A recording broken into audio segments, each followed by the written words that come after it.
Hello, spooky friends, and welcome to another episode of the Scariest Podcast. Woo! I'm Robin Grace, and this is Adam Diaz. Hello. And today we're gonna chit-chat about some cool topics, I think. I really like mine because it was fun. So, She's been really excited for a topic all week, and I've been like, what is that? And she'll be like, you'll find out. So I'm excited for this episode just so I can know what the hell you're covering.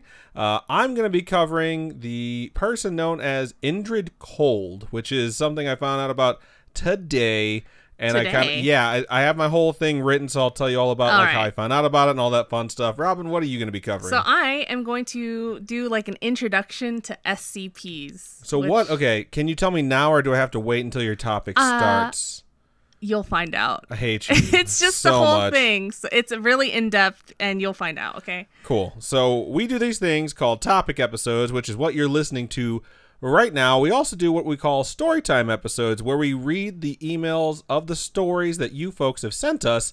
We call those homegrown horrors. Robin, what is a homegrown horror? A homegrown horror is the paranormal, supernatural, strange, coincidental, hilariously coincidental stories that you folks are so kind enough to share with us. And they can be from your grandparents, your parents, aunts, uncles, friends. Yeah, whatever. Of, have you been haunted? Has your house been haunted? Have you been maybe possessed? I don't know. You got really in-depth there. I was like, everyone has a creepy story or a funny story where you thought something creepy happened. If you would like to share your story with us and you would like us to read it, please email storytime@scarish.com. You can also go to our website, scarish.com, and click on Contact Us, or visit any of our various social medias and contact us that way. Twitter is @ScarishPod, Instagram is @ScarishPodcast, and Facebook is facebook.com/ScarishPodcast. We would be more than happy to hear from you, and then you can hear your stories read on the Storytime episodes, which come out on Fridays. We actually record them live, 6:30 p.m. Pacific Standard Time every Wednesday. We will be doing that this week as well. So stop by and join us. We keep having people pop in like, hey, it's my first time. And then by the end of it, they're like, this is so much fun. Yeah, twitch.tv/ScarishPodcast or youtube.com/ScarishPod. Nope, just Scarish. Oh, okay. YouTube.com/Scarish. So you can also listen to all of our episodes there, I think since like episode 30, so that we have like a giant backlog there if you'd like to check it out. But that said, those are the things that we do, and this is a topic episode like I mentioned, so I think we're going to go ahead and just jump straight into the topics, and I'm going first. So this week, I really hadn't thought about what I wanted to cover as a topic, because I've been thinking of like EVP for the past couple of weeks, which is Electronic Voice Phenomenon, and I think I'm eventually going to wind up doing that, because it'll be fun to cover what it is, and like when it was discovered, and then play some, which I think would be really fun for people to actually hear some of these things. But today... Did that say kill Zach? Right? But today I was at work and I was struck by something. I was listening to a little podcast called Adventure Zone, which I listen to all the time. And they bring in the cryptid into the story of the Mothman, which we've covered here on Scarish. And I don't know if you remember, you can go listen to the Mothman episode right now, so the next 10 seconds won't be spoilers. There you go. You had time to leave. But the Mothman, 100% real, totally confirmed, time traveler. It's not just a theory. I proved it in that episode, pretty sure. But they give him a name in Adventure Zone when they bring him into the story, and the name that they give him is Indrid Cold. So when I heard that, I was like, huh, I wonder if that's like the human name for Mothman. So I wound up Googling it to try and find out like who the hell this person was, and I fell down a very deep, deep internet hole that I will now share with you. So dear listener, I present to you Indrid Cold. So first and foremost, bust out your salt shakers, because this could all be bullshit like we always like to say, and take it with a grain of salt or two, maybe around the rim of a margarita if you'd prefer. Do it however you want. Margaritas. There you go. So my suspicions were incorrect. This is not exactly a different name for the Mothman, or else this episode would be called Mothman 2 Return of Lamp. And as a side note, Return of Lamp? I cannot wait for those lamp memes to make a comeback, because they were my favorite. So if that's the case, then who or what is Indrid Cold? Well, that's a good question. He is apparently a he, according to the eyewitnesses, and he's apparently a human, or I should say humanoid. So he walks upright, he seems like he's a human, and he also goes by another name, and it's not the Mothman. And when I saw this, I was like, let me Google that and see what comes up, and it's the Smiling Man. So like the gentleman. which is creepy as shit. And that's the first thing I thought of too, was the gentleman from that Buffy episode where it's just like Hush. suit, you know, tie, giant wide toothy grin that's too creepy, humanoid, messed up eyes. Although he is bald in certain circumstances and other times he has hair, so we'll get to that. But yeah, that's exactly what I pictured. So I was like, okay, let's do some digging on this. And like I mentioned, the hair varies, you know, sometimes bald, sometimes has slicked back black hair. Is always seen wearing a suit of varying shape or size or color. It sounds just like the gentleman. He's around 6 feet tall, depending on whose interpretation you take, but he's usually very tall. And he's wearing not just a regular suit, but it's like a shiny suit of some kind. And of course, he has this very wide, toothy grin. Does he sometimes razor sharp teeth. He does not float in any of the stories I found. Dang. But if he was in the sewer, he'd let you know, come down here, we all float. Oh my gosh. We all float. I think I have an it reference in my script okay. at some point too. That said, he also apparently has like too much of a tan. It looks like a white dude who went tanning and like comes back and you're like, you went on vacation, didn't you? You know what I mean? Yeah. Like that's what I pictured just from reading this. It says not dark, just like a deep tan. And his eyes are also set apart just a little bit too far to be natural. So imagine if you're like creating a character in a video game and you like crank it all the way up to make your eyes spread all the way apart. Monster Factory. Yeah. I love that. Monster Factory is a YouTube series with the McElroy brothers because they just like have. I do nothing during the day without the McElroy brothers somehow being involved in my life. But they just go into game creators and they just create Griffin the ugliest is shit you could ever imagine. Yeah. And it's just so funny. Anyways, so we just created our own monster. We let you know what it looks like. So now let's play around with it a little bit. So, oh my god. The thing about this like picture you're drawing in your mind of what the smiling, I keep wanting to call him the smiling man because I keep seeing it, but I kind of want to stick with Cold, Indrid Cold. So the thing about Indrid Cold is that it sounds like the description of something that's trying to appear to be human. Well, it's not human. You know what I mean? Yeah. Like it's masquerading as a human and they just didn't quite get it right. Like the only reason you would have like a smile on is if like you were a predator and you're like, how can I make my prey think I'm friendly? Lull it into a what false do sense of humans security, do when they're friendly? Oh, they smile. Let's put the biggest damn smile on this face so we can just get people to come towards it. My first instinct actually when I heard about this thing was it's a Terminator. I don't know why that's where my head went, but I was like really happy with that. I'm like, time traveling machine sent back in time to kill things. So we'll get back to that. If you think about like the overlap too, it gets kind of interesting, and I'll tell you why. Sightings of Indrid Cold overlap in a very, very strange way with the Mothman sightings in West Virginia. In fact, some of the sightings took place in West Virginia also. Oh, Do not sing that song. Dang it.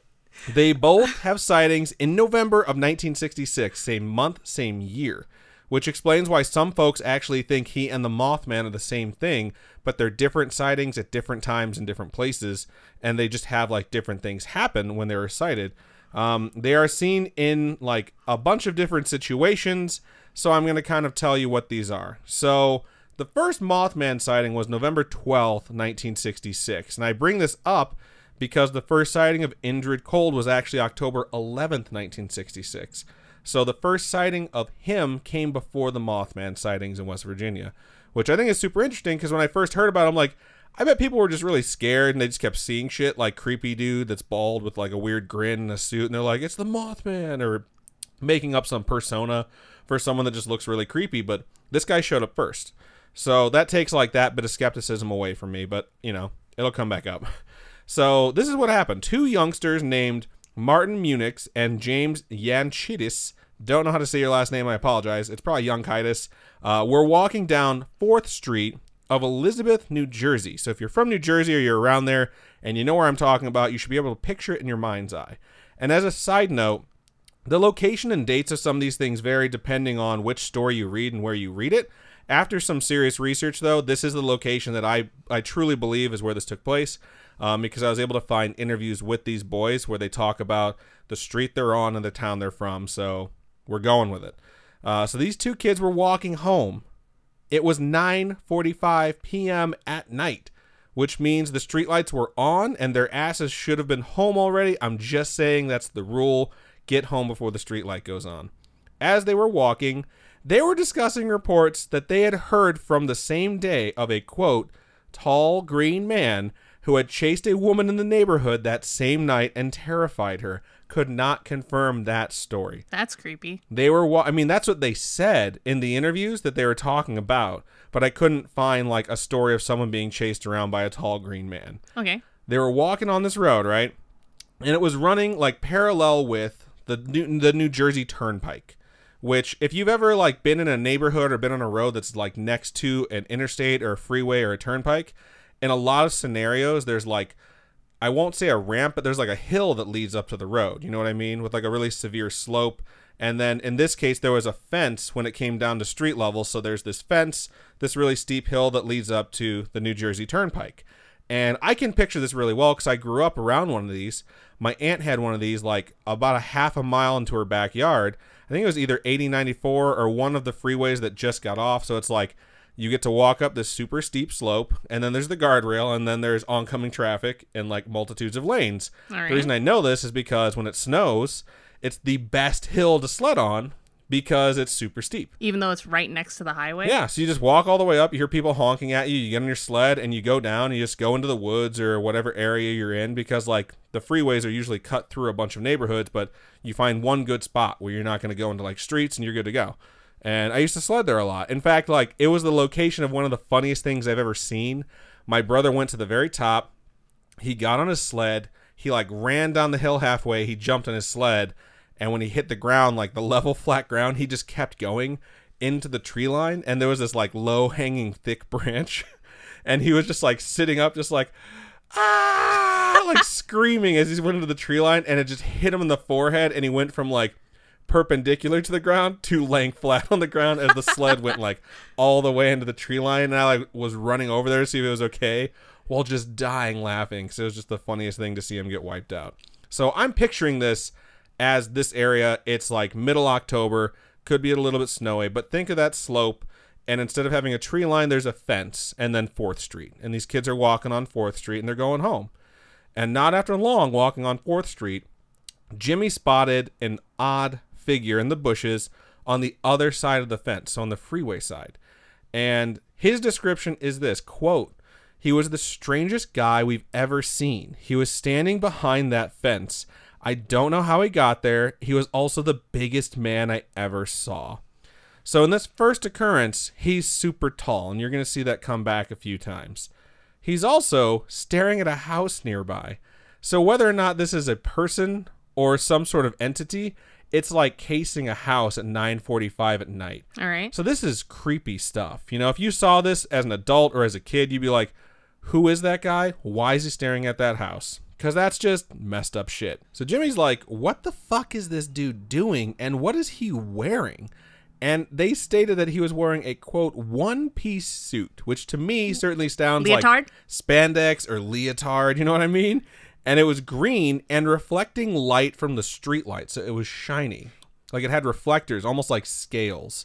And the only exception to its shininess was a black belt that was wrapped around his waist. So it sounds like a utility belt. It's like a psychedelic alien suit. Probably it was filled with batarangs and smoke bombs, but it's hard to tell. But why would you why would you have a utility belt and wear anything else? So finally, Jimmy did what we would all do. And in the words of Mouse, which was the nickname of the other kid, Mouse said, Jimmy nudged me and said, quote, "Who's that guy standing behind you?" Because Mouse didn't see this shit. Oh my goodness. He was closer to him and he was behind him. So you hear this from your friend at 9:45 at night, and he slowly turns around. He says, "I looked around and there he was behind that fence, just standing there."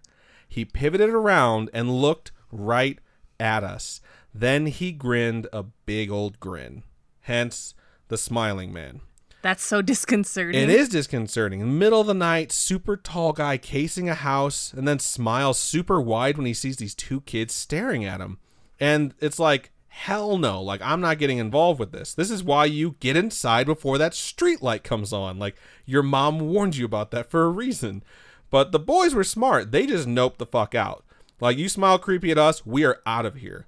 And some websites state that the quote-unquote man hopped the fence and chased them, and it's like this impossibly high fence. It somehow made it over and chased the kids. Others state that they bolted and didn't see him chasing them because they were just out. The interview I read with the kids states that they didn't get chased. They didn't notice him being chased because they were just gone. Like, they were just home in an instant because that's how scared they were. What is very interesting about this particular night is at almost the exact same time, at a DuPont explosives factory like 40 miles north or south, I forget which, a police officer and his wife spotted an unidentified flying object burning in the sky.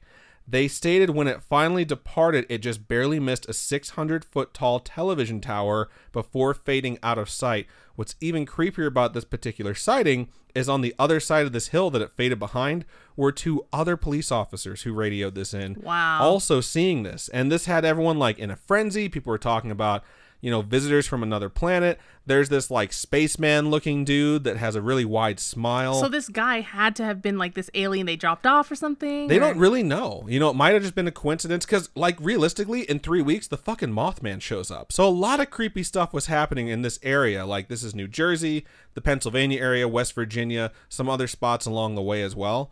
But there's all these weird things that keep getting spotted. So UFO hunters, UFOologists, whatever they want to be called, they kind of flock to the area. And the interview that I just quoted to you is actually done by this famous UFOologist whose name I can't remember. A lot of people dispute his stuff because he doesn't cite his sources. He just cites himself. Aliens. So, yeah, like the aliens guy if he wasn't a scientist and was more of an asshole.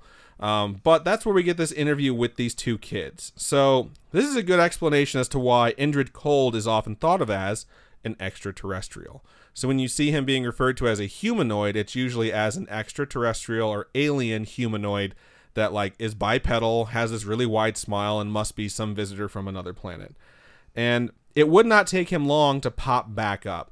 So the second and the most famous encounter with him occurred on November 2nd, 1966. So again, this takes place before the first sighting of the Mothman, which I find fascinating because I've never heard of this dude. I've heard of the Mothman, though, and without Griffin naming the Mothman this guy on Adventure Zone, I never would have looked this up. Thank you, Adventure Zone. So, yeah, thank you so much. So, a man named Woodrow Derenberger, which is like just the most old-timey name if I've ever heard one, was driving home late one night on November 2nd, 1966. I believe it was actually closer to 7:30. He was traveling along Interstate 77. How is that late? 7:30? It was a joke. Oh, okay. All of a sudden, like, he heard this really loud crash, but he could not identify where it came from. So as you would do if you heard something disconcerting like that, he started slowing down, trying to figure out what the hell had caused the noise and whether or not he was in danger. So he slows down and then sees a large, unidentified flying object appear in front of his truck, which proceeds to land in the middle of I-77. Wow. His description is a bit confusing, but I found a really good picture of the spaceship that we're going to post on our Instagram that depicts it really well, and it's not the typical saucer shape that you would think of. He described the craft as, quote, an old-fashioned kerosene lamp chimney. What? Flaring at both ends. So think of something that's like really wide at both ends. You know, like do this, like extend your thumb and your forefinger like about 2 feet apart, okay? That's how wide it was. And then as you draw your hands closer together, slowly make them narrow. So you get an idea of what this thing looks like, okay?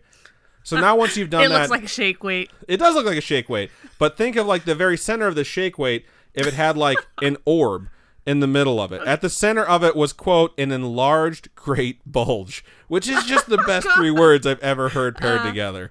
So from this craft with the great bulge emerged a single man. And I say that as like one, not, I don't know if he was single. He could have a wife. So, or a husband, who the fuck knows. They had a dark tan and a wide, abnormal grin on their face when they emerged from this craft. The smiling man, of course. The smiling is the freakiest part. It is, because it's just so disconcerting. Like, you're trying to make me think you're friendly, but you're not friendly. He walked... Or he is friendly. He walked right up to the side of Woodrow's truck. He went to the passenger window and asked him to roll down his window. And I think it's funny you said maybe he is nice, because Woodrow, after seeing a UFO land and an alien get off of it, smiling at him, this thing walks up to his side window, asks him to roll it down, and he's like, sure, why not? So he rolled the fucking thing down. Okay, and what did he do? So the smiling man asked Woodrow what he was called, which he interpreted as, what is my name? So he told him, and then Smiley said, why are you frightened? Don't be frightened. We wish you no harm. We wish you only happiness. Now, that's a quote. Now, at this point, I would be like, who the fuck is we, first of all? And that's the sort of shit someone would say if they actually meant. After that, I mean, not necessarily. I mean, like, if someone meant you harm, they're not going to say, like, I mean you harm. Thank you for rolling down your window. So after that, Smiley said, yo, dog. This is not a quote. My name is Cold. Just Cold. Lots of places will tell you he introduced himself as Indrid Cold in this instance. And according to the interview given right after this incident happened with Woodrow himself, it's like 30 minutes. It's on YouTube. You can watch it. He only states that this person, creature, whatever it is, just referred to themselves as Cold. Okay. So I'm going to just use Cold from now on, because Indrid Cold was how I could lure you guys in if you've heard of this. Okay. Now that you know, I'm just going to call him Cold, because at no point in my research do I find where Indrid came in. And all these references state that this interview is where the name Indrid Cold came from. Okay. Where, in fact, I mean, I watched the thing and I found a transcript of it and I Control F'd the shit out of it. There is no Indrid whatsoever. It is just Cold. So one thing I will cold say, in here right now. You're horrible. It's actually really warm. One thing I will say from watching this is Woodrow kind of sounds like he's telling the truth. He presents himself as a man who's being sincere. And I really felt that. And I'm not saying I'm 100% convinced, but like on a scale of like 100% true story that you know is true, and Zach Bagels saying anything about literally anything, I would put Woodrow on the opposite end of Bagels any day. All right. Because Bagels is just insincere, and you can kind of tell someone who's like fake. You know what I mean? Okay. So if he is fake, he's a sociopath and he's brilliant at it. So continuing on, he asked what the place was where people were gathering. When I say he, I don't mean Bagels, I mean Cold. The alien says, hey, what's that place over the hill where people are gathering? And Woodrow explained to him the concept of like towns and cities, and that's where people go to like have commerce and things like that. And Cold asked him if, quote, most all the people lived in this city or town, which to me is a giant red flag. Yeah. It's almost being like, if we were to, say, annihilate a city, and it was that city, would everyone be dead? Because I've seen Independence Day, and I'm not being responsible for that shit. So he told Woodrow... I've never seen Independence Day. That he and... What? That's going on the...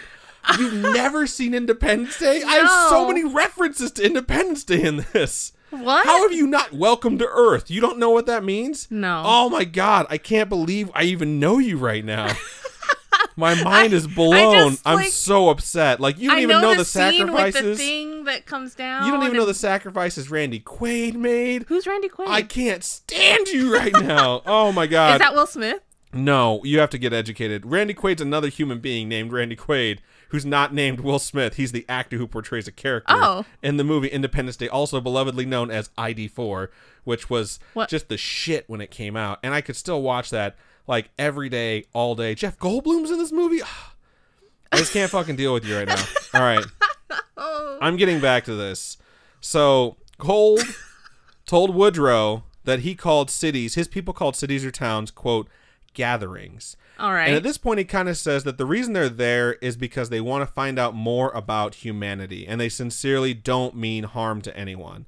Now, this guy may be an alien, but when you say something like gatherings, sounds kind of culty to me, like little bit creeper. The interview with Woodrow went on for around 30 minutes. In it, he places Cold's age at around 35 to 40. He told him that his race was similar to humans in many ways. Quote, we eat, we breathe, we sleep, we bleed, even as you do. And at this point, in my brain, Arnold Schwarzenegger says, if it bleeds, we can kill it. Oh my gosh. Which is a horrible Arnold impersonation, but whatever, it's all I got. So. All I can think of is, do you bleed? Do you bleed? You will. So. Oh yeah, I totally forgot to mention one thing. Cole's mouth, wide grin, clenched teeth, never moved. While he's talking. Ooh, so it just stayed in that creepy fucking grin the entire time, because these words didn't come out from behind clenched teeth. These words came via the brainwaves, because Woodrow claims the conversation took place telepathically, where it was just in his mind and he could actually respond in his mind to Cold. I mean, you technically, if that were a way of communication, you could. If he's communicating at you, you could just think the back. words, right? But that's what he says happened. And I found this actually like bold and ballsy and kind of a dick move. But there's 2 interviewers talking to this guy, and they went through the whole thing. And at this point, they asked him if he had had anything to drink that night. Did he say yes? And Woodrow just said, like, no, I don't drink. Like, I don't drink. Like, very matter-of-factly, like, I don't drink. And then he moved on with his story. And, like, he was offended. Like, you're an asshole. Like, I'm not making shit up. And, like, at that point in the interview, I'm like, I feel like he's telling the truth, like, at least about the not drinking part. So, I mean, maybe he was just like, I was fucked up on mushrooms, but I was not drunk. So. Oh, my God. When Cold left, he made the statement to him, "We will see you again," which is just the creepiest shit you could ever say to someone instead of goodbye. I'll be back. That's pretty good. Okay, I'm going to give you a high five on that one. Terminator reference. So I've never seen Independence Day, but I've seen that one. One thing they asked him is how his wife took all of this news when he got home, because he was by himself. And he stated that she believed him, and she was kind of freaked out. Like, she was straight up creeped out about it, and she wasn't on this interview in any way, shape, or form. She didn't want a whole lot to do with it. So we're going to add some salt to that rim of your margarita. Like I said, just about everywhere claims that this is where Indrid Cold came from. Couldn't find any reference to Indrid. That just seems like something people tossed in there. Woodrow never stated during this interview that the thing's name was anything other than Cold. He also did not state during this interview a planet or a place of origin, especially not something called Lanulos in the galaxy Ganymedes. And this is something that Woodrow did eventually himself state. He was told during this encounter, but as of the interview that happened right after it, it's never mentioned. However, it does make an appearance in his book, Visitors from Lanulos. Side note, my skeptic sense is tingling all over and not in a good way. So Woodrow would meet plenty of UFO hunters, so it's not shocking that he would eventually write a book about his experience, because that just was sort of like the go-to thing to do back then. I think it took like 2 years for it to get published. What I do find interesting is that the attention that he and his family got eventually led to his wife divorcing him, and she took the kids to Cleveland, Ohio. And what I think is even more interesting is when she was asked about it later in life, like whether or not it was a hoax or how it like had severed the family ties. She stated that what she disagreed with him most on was he thought that Cold was benevolent, or at worst benign, like just a visitor. And she believed wholeheartedly, she was completely convinced that Cold was real and had a, quote, evil agenda. And that's why he was asking about all the people and where they're going to be. She straight up thought, like, this is a bad guy. And, like, you bringing this attention and you making people not afraid of him and saying he's okay is not cool. I'm sure they split for other reasons. But when it came to this matter in particular, this is how they did not see eye to eye. But Woodrow defended his space bro for a long-ass time. Space bro? He said that Cold was pretty fucking chill. Shout out to me. Pun of the year chill, goes to me. I hate you. This would not be the final sighting of the, quote, smiling man in this particular area either. In Point Pleasant, West Virginia, which I'm pretty sure is where the Adventure Zone Season 2 takes place. Stop. A little girl and her family were being plagued by bizarre activity inside their home. They reported having a poltergeist, and they kept seeing diamond-shaped lights around their home. It was Edward. Which is super creepy. I hate you. I hate Twilight. The activity had been persistent at various points throughout the day and night, so it wasn't just the night, which I always find creepy, because, like, you always hope it's only the nighttime. Well, yeah, you think and the you're sun safe. will keep you safe. Yeah. Exactly. One night, though, Linda Lilly, the youngest daughter of the family, was asleep in her bed. She woke up, and I put in parentheses, probably at 3 a.m. Unconfirmed, but let's be honest, we all know that clock read 3 a.m. as soon as she woke up. And saw the figure of a man standing at the foot of her bed. Quote from Linda. It was a man, a big man. I just read this in like a little kid's voice. Very broad. I couldn't see his face very well, but I could see that he was grinning at me. He walked around the bed and stood right over me. I screamed and hid under the covers. When I looked again, he was gone. Confirming 100% that your blanket will protect you from aliens and demons. So always have a blanket that you can pull over your head. I know I'm a Team Fan person. Also on a cup of water.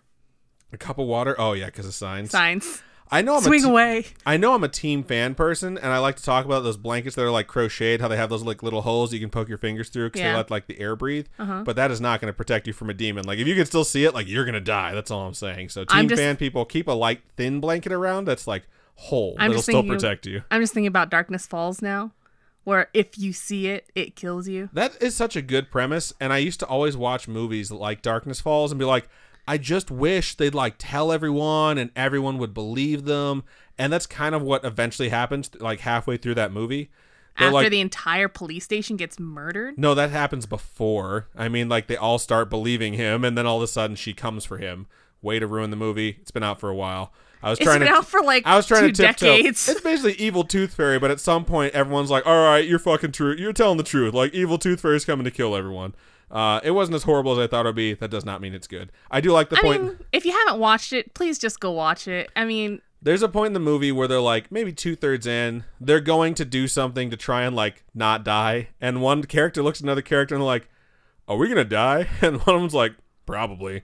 And I'm like, I'm glad you guys are open and honest about the fact that like you are not main characters and you are totally not making it out of this movie. So we have Cold, quote unquote, showing up in some kid's bed. A lot of folks said that this was probably more of a haunting or a poltergeist or possibly even a demon rather than like Cold, who is thought to be an extraterrestrial. But the description, especially of the smiling man, matched so well that it's like kind of put into the lore of the smiling man. And that's not all either. Around a decade later, and this one's actually really famous. I had no idea. This is the most famous Italian abduction story. Italian? Ever, yeah. So December 3rd. Why Italian? I mean, it's from Italy. Oh, okay. That's what Italian means. So December 3rd, 1979, in Tarraglia, Italy. Didn't say it right. I'm sorry. A 26-year-old man named Pierre Zanfretta was on a routine patrol because he was a watchman. So I'm going to do two things. I'm going to give you the story I found on the internet. Then I'm going to give you the story that I found in testimony taken from the incident. Because they're different. Interesting. So Pierre was a watchman, and he had come to a, quote, self-service gas station, which I think is funny when people delineate that, because I'm pretty sure at this point they're just all self-service. Like, didn't Oregon wind up being the last state in the United States that still had, like, full-service gas stations? I know they just transitioned, like, in the last year or two, because people there were like, I can't believe I have to pump my own gas. Like, this is dangerous. I've never once had anyone else other than, I mean, okay, I take that back. My parents have filled my gas. I've had boyfriends fill my gas. Adam's filled my gas. Every time we come to a gas station, you just sit there. I've never gone to a full service gas station where someone that worked there filled my gas. I think that's the strangest thing. And then my older sister was saying where she was used to not even turning off her car. And they would fill up her gas. Bad for your car, isn't it? I have no clue. I was always told that's bad for your car. I will say, as a kid, I remember my parents going to gas stations every now and then and going to full service. They wouldn't have to get out, especially when it's super cold out in the Chicagoland area. Like, that just totally makes sense. But anyways, he was at a self-service gas station, which, you know, we can all picture, I think. Doesn't really matter that's Italy. Just picture a gas station. And he heard someone calling out to him. He was like, huh. That's odd. That sound to me seems to be coming from the darkness. At that moment, a tall humanoid figure stepped out from the darkness. He was wearing a checkered suit with a, quote, chest plate made of steel, which sounds pretty badass. He was bald in this case, so time had not been kind to Cold, apparently. Oh. He had, however, grown to 10 feet tall, which at this point, I imagine probably isn't Cold. However, it is smiling from ear to ear in this creepy, like, macabre version of what a human smile looks like if it was far, far too wide, like unnaturally wide, like It or Julia Roberts, which are both terrifying creatures. Oh, no. The teeth were bared, and they never moved, but a voice spoke in his head and informed him he needed to drive his car into a cloud just down the road. What? He claimed that he was compelled from hearing this voice to do so, even though he was terrified and did not want to. And according to him, when he drove into this cloud, he was abducted in his car via levitation. The ship he wound up in was enormous. He claims that the ship had reptilian aliens populating it and large transparent cylinders filled with a blue liquid. When I read large cylinders filled with a blue liquid, I totally picture that capsule that Goku healed in during the Frieza saga in Dragon Ball Z. And if anyone else out there has seen Dragon Ball Z, you picture the exact same thing as me now. And inside one of these pods was a, quote, frog-shaped body, which is different than the aliens he's around right now. Pierre, being kind of cool, was like, yo, what the fuck is this? Which I think is hilarious that he honestly asked the alien, according to him, like, what is this thing? Like, who has the balls to ask an alien a question like that? Like, why don't you stop looking at shit in my house, bro? Like, no one asked you. Like, keep your hands off everything. Don't touch anything. The alien, however, replied, quote, an enemy of ours from another planet. Wow. They are capturing a whole bunch of different people. It has to be scientific research. I don't know. It's weird. Don't know anything about alien anatomy, but I know that an enemy of ours from another planet, that's big dick energy right there. Like, that sends a strong message to someone. So I looked into this account a little bit more, as I had mentioned. That's the story I found on the internet. And because he was a watchman, truly and sincerely, and he had gone missing, they had to document it. And testimony was taken because they needed to interview everyone associated with it. So here's what actually happened, and like the alien stuff, take with a grain of salt, but all the things that I quote here are things that were actually said by people involved in this incident. The setup is about the same. He was actually at a client's house patrolling, not at a gas station, because he was part of this security club. Neighborhood watch? Not exactly neighborhood watch. Like, it's a security place. Like, he had a flashlight and a gun. Like, it's private security for a neighborhood. Neighborhood watch don't have guns typically. Okay. So he just, like, I won't say rent-a-cop because that is offensive towards people who are security guards who are armed security. But, you know, he's armed security for a neighborhood. So he's patrolling. He hears a sound. He goes to investigate, gets out of his car with his flashlight in hand. It doesn't state that when he was investigating, he had his gun drawn, because realistically, if it's just a kid, you don't want to have your gun pointed at him. He has his flashlight out. He turns around this house and finds this giant fucking alien that I described to you already, and is basically like, oh, hell no, and he turns to run away. He is so frightened, he drops his flashlight, and he states in this interview that he took that even though he was terrified, he decided he had to pick that flashlight up, so he reached down and picked it up, then turned and ran back to his vehicle. He managed to get back to it, which was parked right in front of this family's house. The family's name is Righi, R-I-G-H-I, and it's in this whole thing. It lets you know where everything happened. And as he approached, he looked over his shoulder to see where this alien was. It wasn't chasing him, but over the horizon, he saw a large triangular craft that was larger than the house settle in over his car that he was running to. That's frightening. It was enormous, and that's when he was abducted. But before he got lifted off the ground, he was freaking the F out, so he grabbed his radio to get help. This part is 100% true. I just got cold chills. I said, like, holy shit, earlier when I was doing research, and Robin was like, what'd you say? I was like, oh, I said, holy shit, like, this is getting real. So at 12:15 a.m., a man named Carlo Toccigliano, I hope I said it right, the radio operator for Pierre's security company, received a distress call from Pierre. His testimony states that Pierre sounded confused and scared, and he asked him to describe the men attacking him.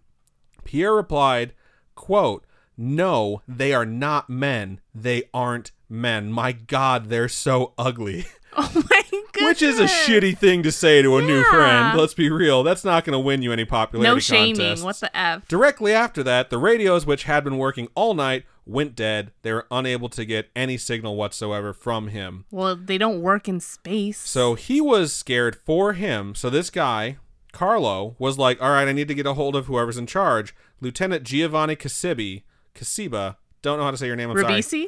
Sure. The chief of the security service was worried about this. He's worried about his guy. He was worried about the house that needed protecting. So he sent another patrol to help immediately. And this was again at 12:15 a.m. And the weather was bad. This is December. I think it was December 4th is what I said. And this is where it gets really creepy for me. So they can't get there until 1:15 a.m. They're at a different part of town.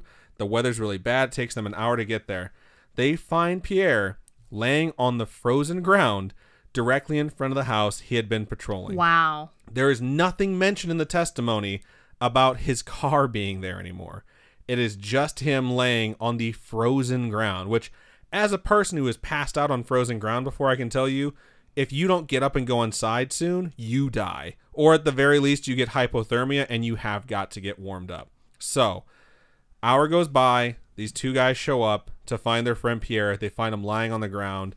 These two patrolmen who went to check on him came up to him, and he like woke up, saw them, shot to his feet, drew his flashlight and his gun pointing directly at them. They stated, quote, his eyes were bulging with fear. They testified that Pierre had to that point in their lives been, quote, a timid and lucid family man. When they found him, he was confused, agitated, and most importantly, absolutely terrified. He refused to lower his gun because he was so scared about what had happened. These two fucking guys somehow distracted him and coordinated a surprise attack. They basically rushed the dude and were able to disarm him and get him into their car. In their testimony, they stated that they thought it was bizarre because when they tackled him, his clothes were not cold, his skin was not cold. He was warm to the touch, and they could not figure out why. There was no place he could have been hiding that wouldn't have been outside. So they just flat out stated this detail of like he was super warm when we grabbed him, and he would have been outside in the cold for a full hour before we got there. That's like super, super scary. I can't even imagine being that guy that woke up on the ground just right after having been abducted. I'd be terrified too. And like he doesn't state when this like thing happens all the things that happened to him when he was on the ship. I feel like he just lost time. I can't confirm that. I can confirm that some of the more like weird details about his abduction came out like later on, and I'll get to that, but not at this time. I think he honestly didn't remember anything, and all he knew was he just woke up on the ground. All right. The head of the entire security company testified for this event. He stated, and I quote, I can state with certainty that he, in reference to Pierre, is a clear-thinking man with no strange fantasies in his head. When we went to investigate the scene the next day, he almost did not want to come. He was so scared. Only something exceptional could have frightened him so. They actually brought in military police to do the investigation because things were so creepy about this. Wow. They found 2 marks in the backyard of the property, 9 feet in diameter. What? Each in the shape of horseshoes. Horseshoes are a frequent shape that you see in crop circles. Really? Yes. Horseshoes. Horseshoes or like crescent moons or things in that shape. So they found 2 in the backyard where this abduction was supposed to have taken place. Pierre initially did not want to be interviewed or examined about his experiences further. He was incredibly shaken. It had disturbed him to his core. Eventually, he began to get harassed when the story came out about making it up and being full of shit, because that's just what people do, because people suck. So he allowed further interviews and eventually acquiesced to being hypnotized. He agreed to be put under to see what he could recover. That is where all the details come out about the ship, the lizard man, the Goku tank, all the stuff that he saw, the frog. There was another thing he brought up, which was like a bird man. Did they ever find the car? I don't know. Like I've said multiple times, I can't find any information about the car. So, do you think that that alien took the car, and the next species they pick up, they're going to be like, what is this contraption thing? And they're going to be like, we picked it up from an enemy on a different planet. You know what I mean? How cool is that? I think they just took the car so that they could trade at the next like intergalactic trading post. Like, we got a 67 Chevy. Like, anyone want some? We just need some dark matter to fuel our engine. No, I have no idea. So, I don't know what happened with the car. All I know is that it really fucked up Pierre Zanfretta. And I will eventually come back to him in a future episode. A lot of the things that happened to him in his particular incident are about, like, what happens to an abduction victim when they don't want to come forward versus when they do, and what happens when details start to emerge. And there's so much written about the things that happened to him. So it's the most famous case of abduction ever in Italy. Like, if you talk to someone in Italy about this case and they're old enough to have heard of it, like, they will recollect, like, oh yeah, I've totally heard of that, you know? So I thought it was incredibly interesting that it's somehow tied into the Smiling Man. So, and, you know, as we know him, Indrid Cold or Cold. So that said, like, was Cold like the creature reported in all of these sightings? I personally don't think so. I think that people, like, connect a lot of dots when you see a lot of significant details that match up. And even if all of these sightings are 100% true, like everything I just told you about is like 100% fact, I think that because something smiles it as a disguise, it's probably as common as it is creepy. You know what I mean? Right. To try and make the appearance that you're not like threatening, but like it could be anything but. You know what I mean? Like, you are threatening as fuck if you have a giant white smile on your face. I think I kind of freak people out at work sometimes because if I walk by them and I don't know them, I just smile. Really? Yeah, I don't know what to say to people. Why would that freak people out, though? You're just being nice. Because it's super awkward. There are a lot of theories about Cold, in fact, actually being a human. And the way they connect him to all of these bizarre things he was present for, especially on the same nights as UFO sightings, is that he is actually a man in black. And what's really interesting is, like, I remember hearing about the Men in Black on X-Files before the movie came out. Like, Mulder talked about this group of agents that would go around. They had some way to, like, change your memory or black you out, basically. All right. And they were basically there to cover up an alien conspiracy or any evidence of aliens. And then when the movie came out, I'm like, oh, this is awesome, but now no one's going to believe in the Men in Black. Yeah. So it was one of those things where it's like, we've talked about they earlier. They gotta do it on purpose. You were talking about with vampires, like, do you believe in vampires? I was like, kind of no, because all the research I've ever done, like, shows me that it's mostly just been corpses that had, like, the hairlines recede, so it made the hair look longer, or the nail lines recede, so it made it look like the nails were growing. And people were like, look, like, he's still alive, and then they staked it in the heart, and because there's a fresh body, like, a bunch of blood spurted out. And there's not a whole lot of cases of, like, actual documented, like, this dude rose from the fucking grave type stuff. Yeah. And you were like, well, what if, like, vampires do exist and they're making movies like Twilight or any of the other million vampire movies out there to throw you off. To throw you off. Like, when Men in Black came out, that's the first thought I had, is like, they made this fucking movie, they wrote this shit. It's actually a comic book, so it's like they wrote the comic book first and then they released the movie. So it's interesting to think that Cold would be a Man in Black, and I'd love to cover them as a topic, and this is 100% true. I've tried to research it a few times. It is hard as shit to find any information on the Men in Black on the World Wide Web, especially when every time you Google anything like that. You just gotta watch the documentaries. I hate you so much. There's a third one coming out. There's a fourth one coming out, It's is what the you mean to fourth say. one? Yeah, Men in Black 3 came out. Oh, yeah. You keep telling me it's good, and I keep telling you I'm not going to watch it. You've never seen the third one. You have to. You have to complete the collection. No. I hated the second one so much, but especially because I loved the first one, like, immensely when I was a kid when it came out. But it's hard to find anything about the actual Men in Black or the conspiracy theory about the Men in Black when, like, you Google it, and every time you do, it comes up with a goddamn Will Smith movie or Chris Hemsworth, but I'm not really complaining because, like, that dude is hot AF. He literally kissed his phone the other day. I'm not even lying. Chris Hemsworth was on his phone. It's a beautiful picture of him, and though. he kissed his phone. I'm not ashamed. I was just like, did you seriously just do that? It wasn't like I made out with it. It was just like he was on the phone. I was like, doesn't he look good? Doesn't he look better than Liam? And she was like, yeah. I was like, yeah, that's right. Thank you, Chris. Anyways, Hemsworth, hit me up. So what do I think? Which Hemsworth? You know which Hemsworth. There's only one Hemsworth in my heart. So what do I think? I think it's pretty clear. The Mothman happened around the same time as the original True Blue Cold sightings. And I've said before, and I believe this, the Mothman is a time traveler coming back in time to prevent disasters. So Cold, to me, was one of two things. He was either a Terminator sent back in time to cause those disasters to kill off the future leader of the Resistance, or he was a time travel enforcement agent trying to prevent the Mothman from doing what he did. So he's basically Jean-Claude Van Damme in Time Cop, which is a super underrated movie. I've never seen that. I absolutely love that movie.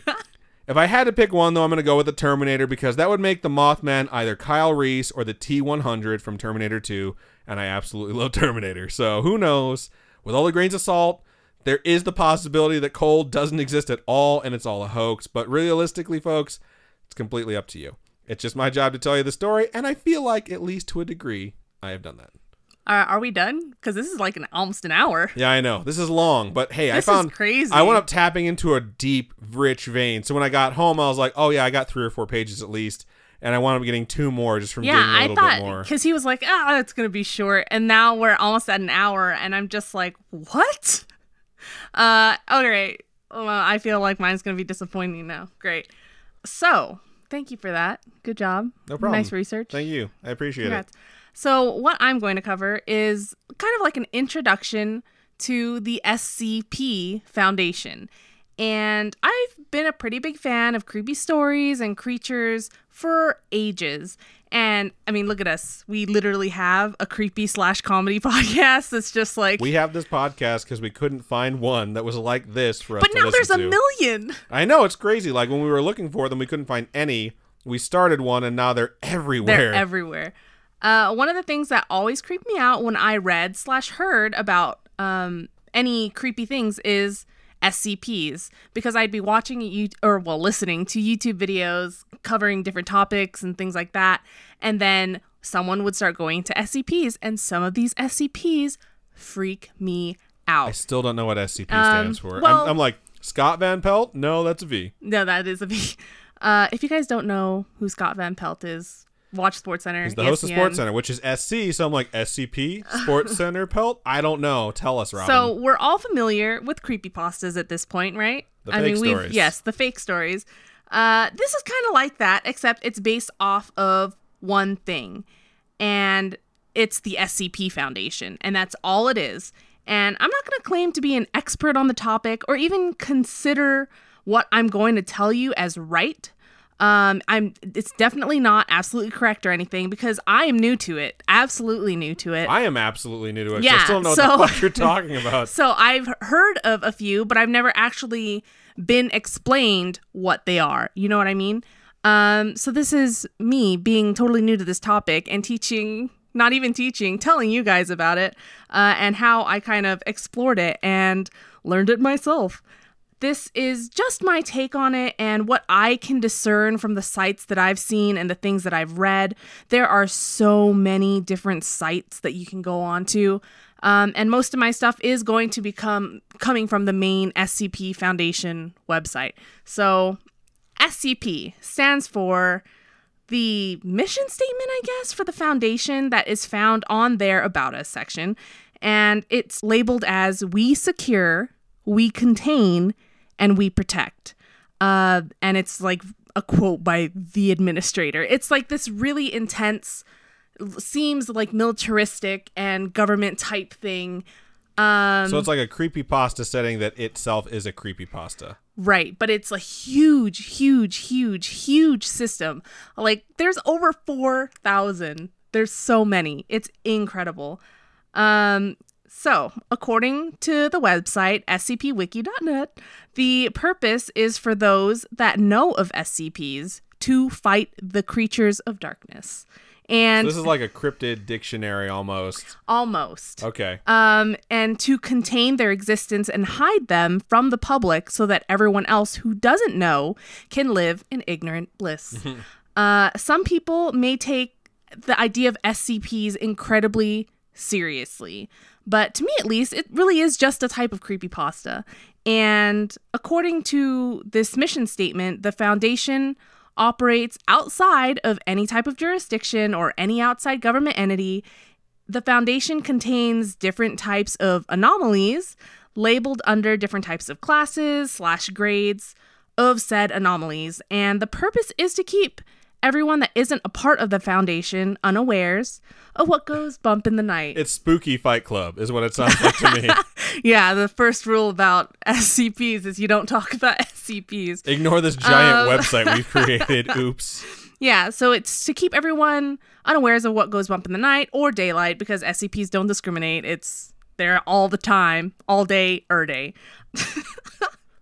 I was waiting for you to say something like, "Gosh, you're so annoying." I was about to say I hate you, but I was like, no, let her keep going. Okay, so the first aspect of their mission is to secure. So they must secure these entities and make sure that they don't fall into hands of irresponsible agencies or used for what's in essence evil. You know what I mean? You know what the most important lesson of securing is, right? What? When the light is green, the trap is clean. Oh my god. That's Ghostbusters.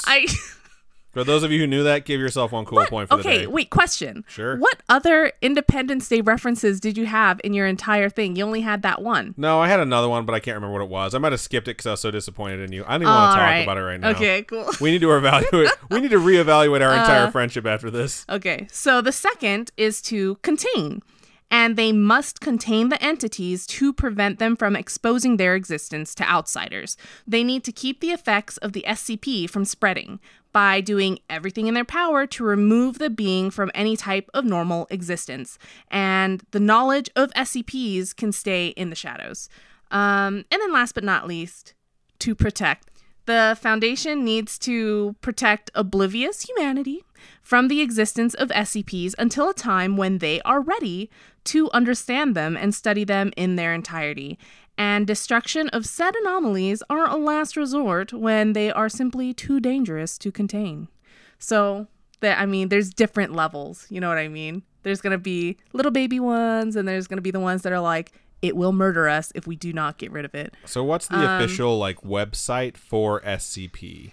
scpwiki.net. Okay. Yeah, scp-wiki.net. I'm pretty sure that's the official one because that is the SCP Foundation page. Okay. So it's a right. .net. This It's super a secretive .net. organization is Hey. a .net. Just saying, Blizzard's website is battle.net. Yeah, it's always been battle.net, though. It's called Yeah, Battle.net. and this has always been scpwiki.net. Because it's called BattleNet, so they did battle.net as the address. Just saying, don't compare Blizzard's BattleNet to the SCP Wiki, scp-wiki.net. All right. Oh, sorry. Apparently, there are special containment procedures when it comes to how the Foundation runs things. So the Foundation offers a database of SCPs and what they are and how to contain them in case of containment breach. And there are objects, creatures, entities. There's even, it could be a location or even a specifically located phenomenon. There are different classes of SCPs that are either located across different secure facilities or if transferring them is not an option, on site at the Foundation or on site wherever it is or whatnot. Is there an address for this place? You know what's cool is when you read a bunch of these SCPs, they redact it. So it's like writing an article, but then they redact stuff, and it's just really neat. Sounds like a cheap way to get around writer's block. You know what, though? I think they're really cool, and they're really fun to read, and we'll get there. It sounds really neat. I actually am more inspired to go check this out than I was when you told me about creepypastas. You would probably have fun writing them. I would pull some of them for like our D&D campaign. They're so fun. They're so cool. Okay, so what's crazy about this whole SCP Foundation is that there's even security clearance levels built into the concept of the SCP Foundation, and any violation is, quote, identified, detained, and subject to disciplinary action. It's always coming in threes here. It's cool. I think it's really cool. Classes of SCPs are divided into standard and non-standard. Standard classes are divided into 5 categories, 5 whole categories. There's Safe, Euclid, Keter, or Keter, Keter, Thaumiel, and Neutralized.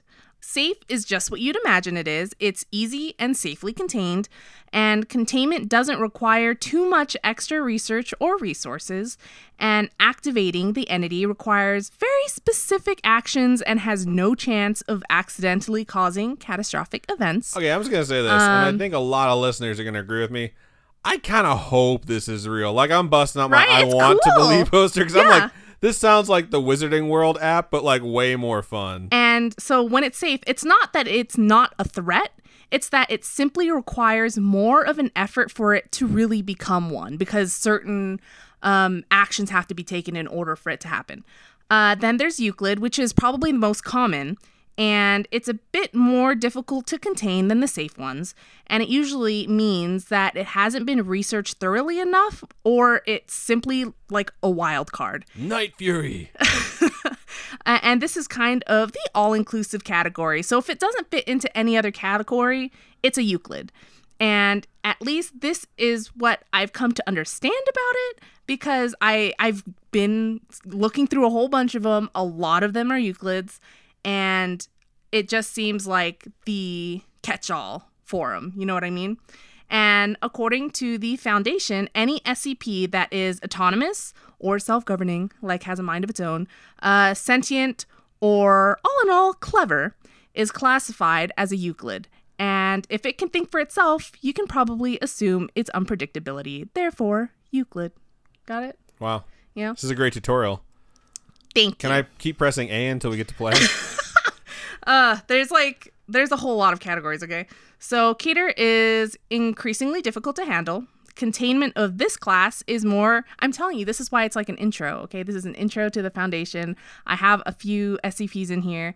And then if you guys are interested, we'll do more later, but you guys have to let us know. Okay. So anyway, Keters are increasingly difficult to handle. Containment of this class is more extensive and complex, and the Foundation can't usually contain these because they lack the necessary understanding or technology to do it. And according to class description, they don't necessarily equal dangerous, just hard to contain, which is goes the same way with safe. Just because it's easy to contain doesn't mean it's not dangerous, which I thought was really interesting. Like that big bird from Fantastic Beasts and Where to Find Them, where it like adapts to the size of whatever like field or like whatever area it's in. Sure.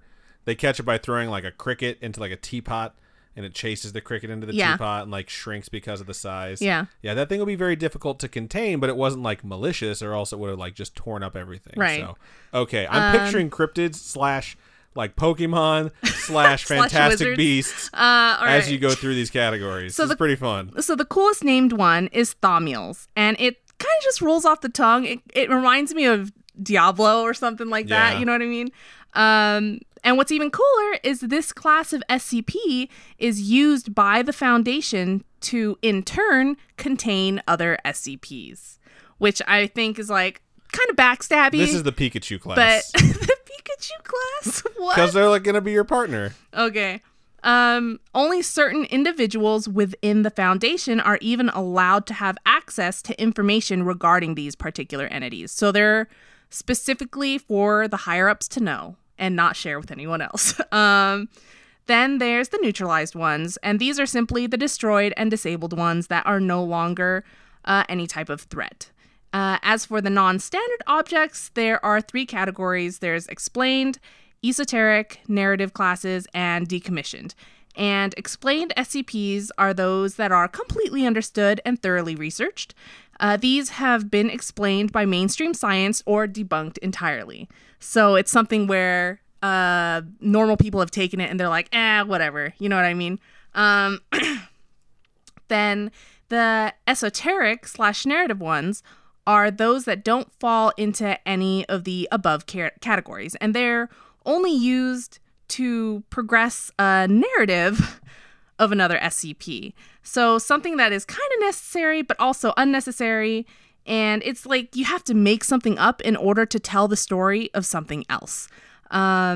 Which I was like, okay, now you're getting into the writing part of it. So this is how to write an SCP of your own. Where you know what I mean? If you wanted to explain that like vampires have bad guys that they hunt and it's like local wildlife, but you're like, let's make up werewolves so that they have something that they fight, or werewolves aren't real, but vampires are. Am I catching on to what this is? Narratively driven? Yeah.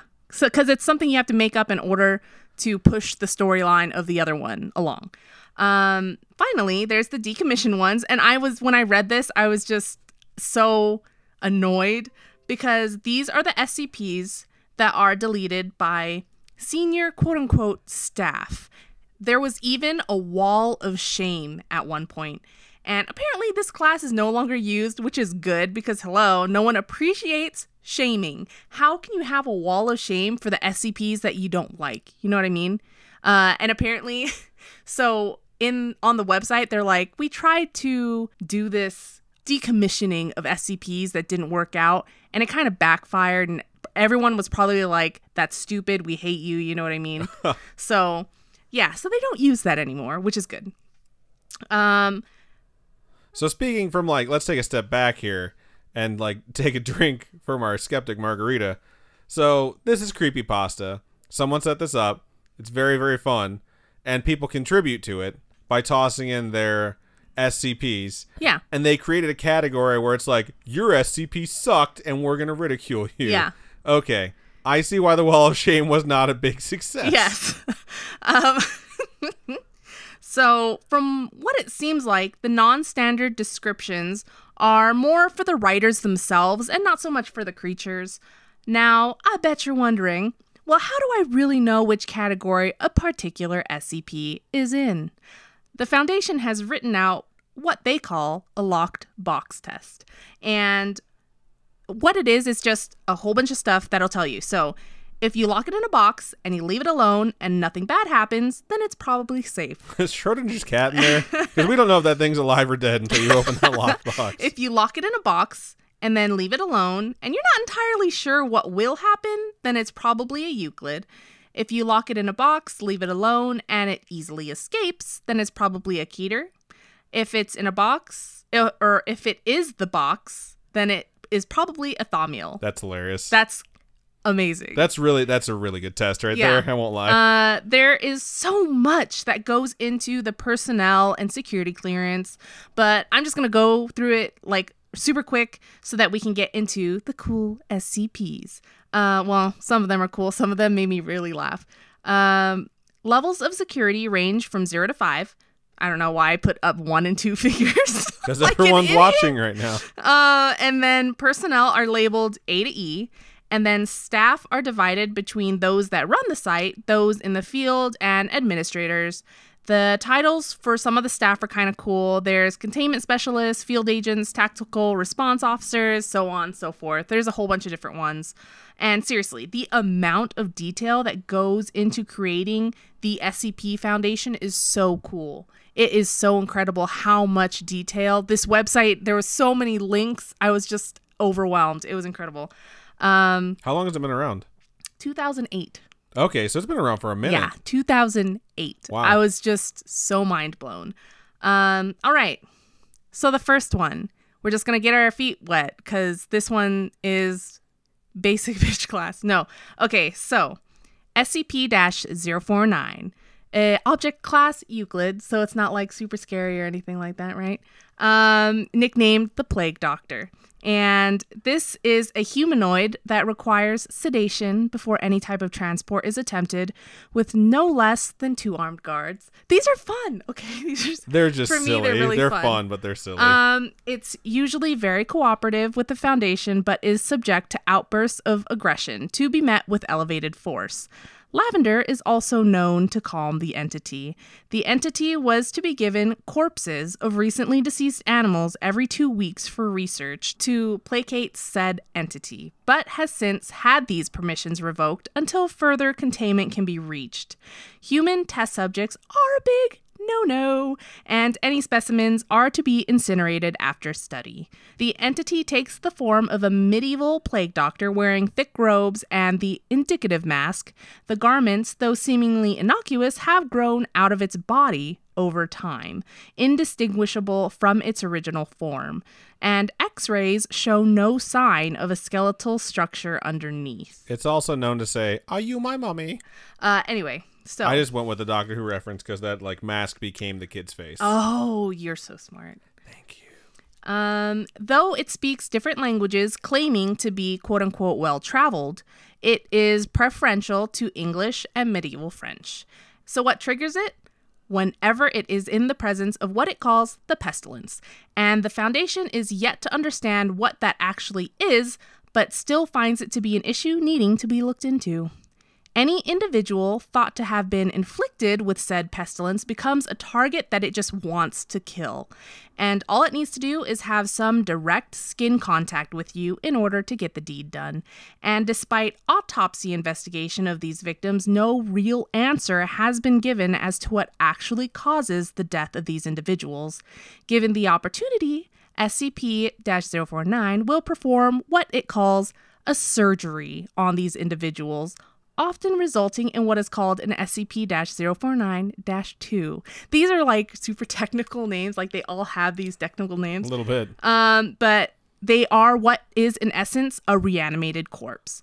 And the SCP becomes a necromancer of sorts, and it gains the ability to control these zombies, and they are what the Plague Doctor calls cured. That's a good detail. I like that. An investigation into a series of unknown disappearances in the town of Montauban in southern France led to the discovery of this particular SCP. During a raid, a number of these zombies, as well as the Plague Doctor, were found. And while the zombies were dealt with, the SCP took notes, notably in no language that can be deciphered by man, on the interaction and willingly went with the Foundation officials. Willingly went, huh? Yeah. That's pretty cool. Willingly went with them. So it makes you think like... He's studying us. Yes. It's creepy. But yeah, that one is called Plague Doctor. I thought that one was really cool. Just because that type of stuff is interesting to me. Like reanimation, necromancers, super nerdy fantasy things. Good details. I gotta ask this though. Do the people who discover, I hope you can see my air quotes, these SCPs get credit? Like, is their name attached to... Yes, their name is attached to when they write it, and it gets posted to the site. This is kind of fucking awesome. Yeah. I'm getting, like, super excited. You should read some of them because a lot of the SCPs will have their SCP page, and at the bottom it'll have like documented interactions with said SCPs or audio recordings of happenings with them and stuff like that. It's really neat. This is cool. Yeah, it's really neat. This next one freaks me out. This is the one that bothers me the most. It's SCP-087. Object class Euclid, so it's in the catch-all category. And spoilers, they're stairs. Frightening, horrifying stairs. And I don't know how many of you guys have fears of being alone in echoing stairwells, because I know I do. I mean, I will now, thanks. Yeah, I am afraid of walking alone in stairwells. If I can avoid it, I will. There's a stairwell that I have to take at school. And luckily, there's a big, gigantic window, so it's always bright. But sometimes when I'm in the center buildings and I have to take a stairwell, it really freaks me out because it echoes so much, and they're usually freezing in the winter, and you're by yourself, usually because I'm there later than the 8 a.m. classes, because fuck that. And, and it's just... stairwells freak me out, and I cannot stand having to walk in them, let alone walking in them alone. So SCP-087 is located in an undisclosed campus location. The doorway is constructed of reinforced steel with an electro-release lock. And like the ones you'd probably see on a typical school campus or a corporate stairwell, that type of thing, it's disguised as a janitorial closet to fit the design of the building. So if you were looking at the building on the outside or anything, you would not notice it. And the locking mechanism only releases when a certain amount of volts is applied, as well as the counterclockwise rotation of the designated key. The final exploration of said entity has resulted in restricted access, no personnel permitted. So what's really cool is if you go to this SCP's page, it shows you 3 documented explorations. So it has 3 documented explorations of this stairwell, and then the last one is like data, where it's like the one that you really want to read because it's the very last exploration. Like the data's gone, so you can't read it. Redacted or classified? I don't think it was classified. It was like it disappeared or something. But when I saw that, I was like, I want to read the 4th one. What are you doing to me? Anyway, so what this SCP is an unlit platform staircase. And it's, of course, 13 steps. Why not? They descend at a 38-degree angle and reach a platform landing approximately 3 meters in diameter. And then once you get to that platform, the stairs then turn 180 degrees and continue that pattern down and repeats itself and repeats itself. And the SCP allows for a visual range of 1.5 flights of stairs, so that's as far as you can see forward. Keep in mind that this stairwell is unlit, so you need a light source in order to even attempt to explore this particular SCP. And any light excess of 75 watts is absorbed. So it's a weird limitation. Yeah, well, it's like what they've noticed is the higher wattage you go, it like takes all that excess light away from it. You know why? Because if you explore it to the very end, there's like a fucking disco room or some sweet ass place, and the rest of it's not lit, but that spot, that's lit as fuck, bro. Oh my god. I hate you. Okay. So investigations report audio recordings of distressed vocalizations from what is presumed to be a young child. And the cries seem to come... Are you my mommy? Oh my god. I'm going to go back to it for every one of these. The cries seem to come from about 200 meters or about 656 feet below the initial platform. And any attempts to continue to descend the staircase have failed to come any closer to finding the source of the cries. And the final exploration of the staircase was the longest, descending far past the natural structure of the building and possible geological area. It was just unnaturally deep. And the end has never been reached. So fuck that. Just saying. There have been 4 video recorded explorations, each subject having encountered what is known as 087-1, and it's a face with no pupils, nostrils, or a mouth. And it's not the source of the childish pleading, but do cause feelings of intense fear and paranoia in those that are subjected to it. Whether that is the natural reaction to having run into an entity like that or something the face causes purposefully is unknown. In the documented explorations previously, there's one where the face chases this person all the way back up the stairs. Oh my God, it would freak me out. Over a period of 2 weeks following the final exploration, staff and students from the campus reported knocking every 1 to 2 seconds coming from the interior of the SCP. So on the other side of the door, they just heard knocking coming from the other side of the door. The door has since been covered in a 6-centimeter thick industrial padding, and knocking has ceased. The documented explorations are frighteningly fun to read if y'all are interested. I hate dark stairwells. I hate like enclosed spaces.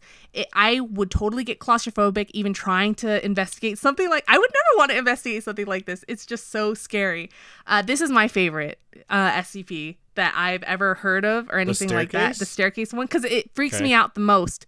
There are staircases at school where you walk into the door and there's the staircase that goes up on your right, and then on the left of the staircase that goes up, because the other stairs on the other side are going up the other way, it's like a dead space, and I can't look at those dead spaces.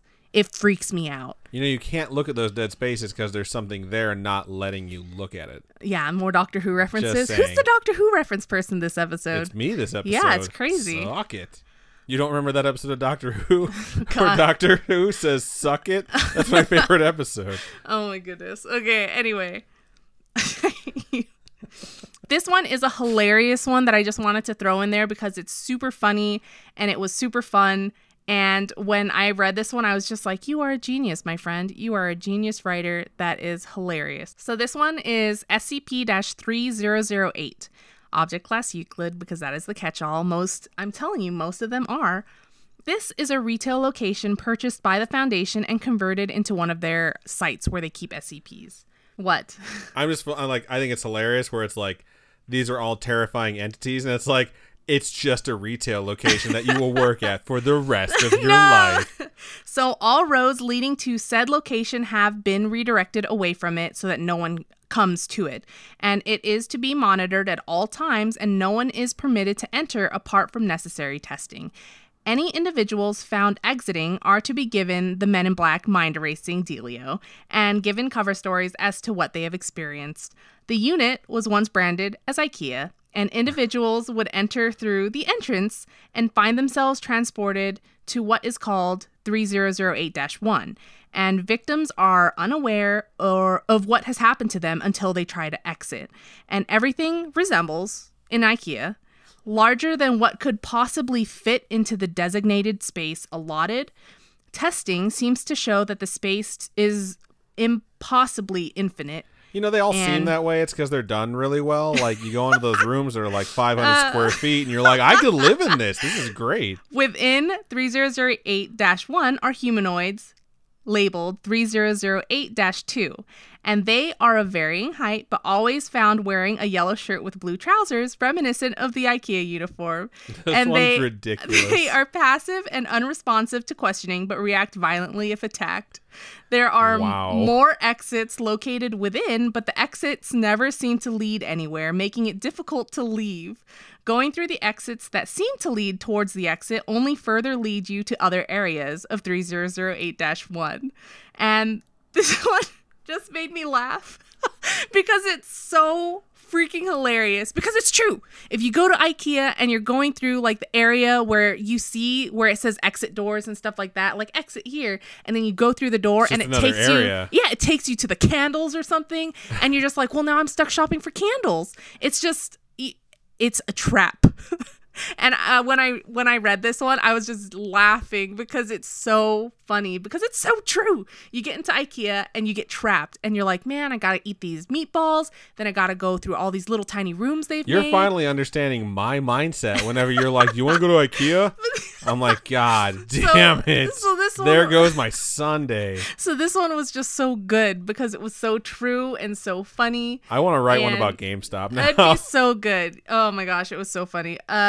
There are scary SCPs, and then there are hilarious comedic ones like this one that I absolutely love about the SCP Foundation. And I can't believe that the idea of SCP started in 2008. That it's been so long, 11 years. I can't believe I've never heard of it. I had never heard of it until maybe 2 years ago. So, well, maybe 3 years ago. But it's really cool. I'd never actually gone to the website and looked them up and stuff like that. I've always watched or listened to videos on YouTube and things like that. But these are some of the ones that I read that I thought were fun. It's pretty interesting. If you guys want to know more, please look them up, research them yourself. They're really fun and creepy. If you'd like to scare yourself before bed or want to just have fun and read a whole bunch of different stuff, I think it's really cool. I plan on covering more in the future. If you folks actually enjoy them, let us know and see if there's certain ones that you guys are like, you have to cover this one or whatnot. I think that'd be really cool. So I agree. Yeah, let us know. And then something for me. That was really good. I didn't know what it was, so I was expecting something that was going to be like super creepy and super real. And then when we started getting into it, I was like, I don't know if I'm going to be down on this, but I'm going to sit here and listen to it anyways because I'm not going to leave. And then as it went along, I'm like, I really want to get on this website and read these things and maybe write one. So any of you folks that had the same instincts as me, if you read some, let us know what your favorite is. And if you have written one before, let us know so we can read it because I'm totally interested to see what you folks tossed out there. Yeah, I'd love to check out some of your creative minds. Indeed. So that was excellent. That's some good research. I thought it was just really fun because I've done some kind of more serious ones that I need a break from researching. Or maybe it's because I've been reading this book called Air Raid Killer, and it's kind of just really depressing, and I needed a break, so I was like, I need something fun to read. I think you nailed it. That was really, really good. Thank you. Great job, Robin. I think that's just about the end of what we have. So if you folks have a story you would like to share with us, or if you'd just like to reach out to us, you can do so in a multitude of different ways. Email storytime@scarish.com. Go to our website, scarish.com, and click on Contact Us. You can contact us that way. Tweet us at ScarishPod. Instagram is at ScarishPodcast. And Facebook is facebook.com/ScarishPodcast. You can also go to youtube.com/Scarish and follow us there. And anytime we post something new, whether it's the Storytime episodes, the topic episodes, or maybe some little bonus shit that we toss up there, you'll get a notification. We're almost at 600 followers, I think, over there on YouTube. Sweet. So pretty good stuff. Thank you to everyone who has followed us and joins us live because we do record the Storytime episodes 6:30 p.m. Pacific Standard Time every Wednesday. Aside from that, lots of people ask, how can we support you? Aside from just telling a friend and bringing someone into the community, you can give us some money if you want to. Robin, how can they do that? You can go to patreon.com/ScarishPodcast. Those are monthly donations, and the tiers start from $1. So if you want to, chuck in $1, you'll get early access to certain things. You get special discount codes sometimes, access to, right now we have special summer merchandise that is exclusive to patrons first. So if you want to go there, you get 10% off coupon as well for our Teespring store, everything on our Teespring store. So head on over to patreon.com/ScarishPodcast. If you're not into the monthly donation type thing, you can go to ko-fi.com, ko-fi.com/ScarishPodcast. And those are one-time donations. Those donations will help go to us upgrading our studio setup or, Adam's computer as well. We need a new studio recording device. So right now, everything's operating on this same wonderful Asus Republic of Gaming laptop that I've had for like 2.5 years. Sponsor us. I cannot tell you how much I have put through this thing. It has performed beautifully. I've barely ever had problems with it. And typically it's either been user error or some peripheral device that just was not mixing well and playing well with others. So it is time for us to upgrade. So that is going to be my focus. I'm going to try and kick in as much of my own money as I can. But lots of people have actually said, which still blows my mind, that they would like to contribute. So I'm going to select several different things and put it up on our Ko-fi, whatever you call it, to itemize like, hey, these are the things I'm going to get. It'll probably be stuff like the case or like a cooling system if I get one, or just the fans. And then I'll handle the thing like the brain, like the processor or the GPU. I hate you so much, on my own. and then so you can contribute to it, and then I don't have to feel guilty that I'm like shilling and asking people to like give me money to buy this thing that I've been like planning on buying for a while. So it is something that is desperately needed at this point, because we are very reliant on this laptop, and it's been so great to us. I'm knock on wood like the third time. Yeah, when we play marbles on stream at our live episodes, oh my goodness, this thing heats up like no other. It's so loud, like, too. Heats up whatever's in front of it and practically burns it. It's so hot. So yeah, we need the contingency plan there. But thank you to everyone who supports us by listening. We appreciate every single one of you. Shout out to all of the podcasts that have been following each other recently on Twitter. It's been really cool to see a community start building up around each other full of support. I think it's fantastic. Shout out to the Outer Limits podcast, who kind of like kicked it off by saying like, hey, I appreciate these podcasts. I think it's absolutely brilliant. And it's super cool stuff. So, you know what? Check out more podcasts. I think that's a good thing for all of us to do, because right now I keep going back to Adventure Zone. I talk about it a lot, but I'm starting to like branch out again. So it's a fun thing to do. But I think that's just about everything that we got for this extra long episode that we hope you folks enjoyed. So, Robin, go ahead and sign us out. keep on creeping on, and we'll talk to you guys later. Bye.